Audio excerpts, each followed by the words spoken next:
Yes, guys, welcome back to the channel. Welcome back to Milenga TV. Welcome back to your second last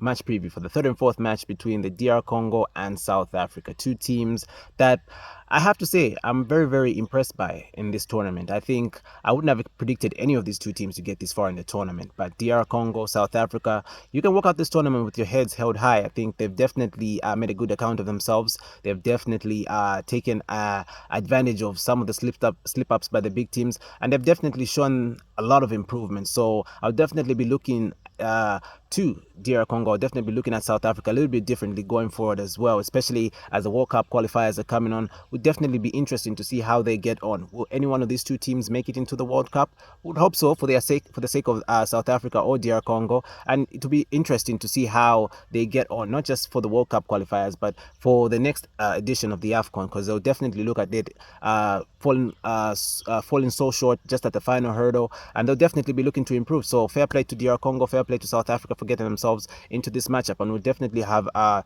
look into that. But before we do that, like we always do on the channel, if you're new to the channel, welcome aboard. Do us a favor, hit that like button, subscribe to the channel, Mulenga TV, much appreciated. And thank you to each and every one of you that's given feedback throughout the tournament. Much love, and I really appreciate it. Now, let's get into this matchup between DR Congo and South Africa. Now, the third matchup, the bronze matchup, as it's called, it's really it really comes at that point of the tournament where both teams kind of feel deflated because you both wanted to be in the final, but at the end of the day you ended up playing for the third spot. And yeah, it feels like there's not really a lot to play for, but hey, there's still something to play for. It is a match. It is to be crowned the third best team at this tournament. And listen, both these teams have done very, very well. I mean, if you look at DR Congo coming into this tournament, in Group F as well, in a group that housed Morocco, Zambia, Tanzania.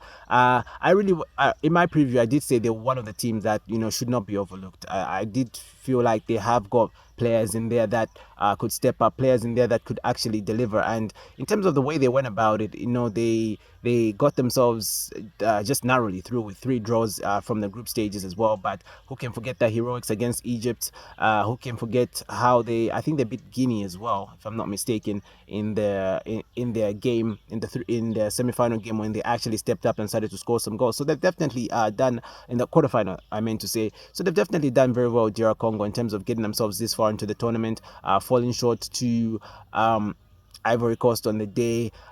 Really didn't really look at it against Ivory Coast as well. They had their moments. Wissa had a chance, he was offside, but it just wasn't enough for DR Congo on the day, and they'll definitely be looking to cement their spot as the third best team in this game, and they'll definitely be looking to galvanize themselves for one more match and just to say, hey, listen, we haven't had the worst of tournament. We've managed to get ourselves to a semi-final. Let's go out with some pride. Let's go out with some heart and desire. So fair play to DR Congo as well. And if you look at South Africa themselves as well, coming off the back of a win, a loss, and a draw, they lost heavily, I think, in the first game to, I believe they lost to Mali in the first game, and then they bounced back with a win against Namibia, a 4-0 win against Namibia, and then they drew in their last game, got themselves into the round of 16.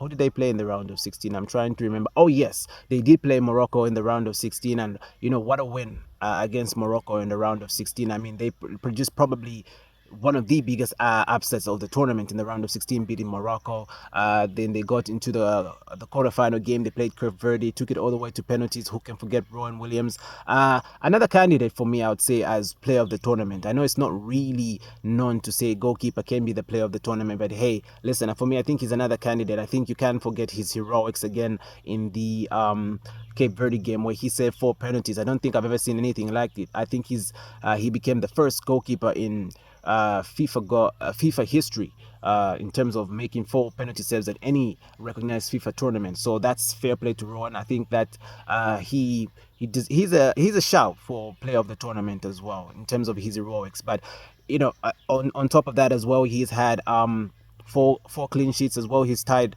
for that Golden Glove. So there's definitely a lot of traction to say he could be the player of the tournament, and he should be the player of the tournament for me. So fair play to Rowan Williams, and fair play to South Africa for getting themselves into the semi-final as well, narrowly missing out on penalties to Nigeria. And yeah, they'll also definitely be coming into this game, and they'll be looking to cement themselves and say, hey, listen, let's go out with a bang, and let's live on a high. So in terms of both these teams, I think there's everything to play for. I know sometimes it can be a bit demotivating, especially when you're playing the third and fourth match, but there's all to play for these teams, and both of them can definitely walk up with their heads held high in terms of the way that they performed at this tournament. So it'll be definitely interesting to see. So in terms of my match predictions for this game, it's going to be a close one. From both teams, but I think South Africa would just narrowly edge it. I say South Africa to beat DR Congo 2-1 on the day. I think they'll just narrowly edge it. I think the way they played against Nigeria was very, very good for me. I think they put them under pressure. They were playing on the counter attack, and I think DR Congo themselves been known very well to be a very, very good defensive team. But I feel like when they're put under pressure in terms of like a team that's counter attacking them, I think it's very, very difficult for DR Congo to respond. So I'll go with a narrow 2-1 South Africa win. But hey, you never know what may happen in this tournament. It served up so many surprises. So let me know how you see this third and fourth match going between South Africa and DR Congo.